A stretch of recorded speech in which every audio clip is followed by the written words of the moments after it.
It-Tlieta wara nofsinhar ġie fi tmiemu l-expo virtwali mtella mill-Kulleġġ Malti għall-Arti, Xjenza u Teknoloġija dwar ir-riċerka u l-innovazzjoni fl-industrija għall-pajjiżna. Matul dawn il-jumejn ħadu sehem aktar minn 200 parteċipant f'dan l-expo virtwali li fih ġew ippreżentati 40 proġetti ta' studenti u riċerkaturi.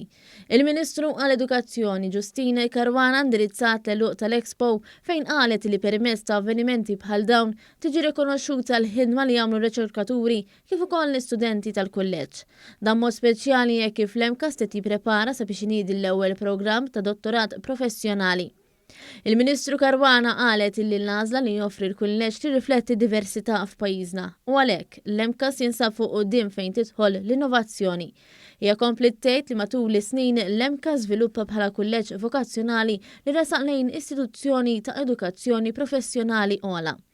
L-L-Mcast bħalissa joffri mal-50 programm li jwasslu għal baċċelerat fuq sma varji bħal Xjenza u Teknoloġija fost oħrajn.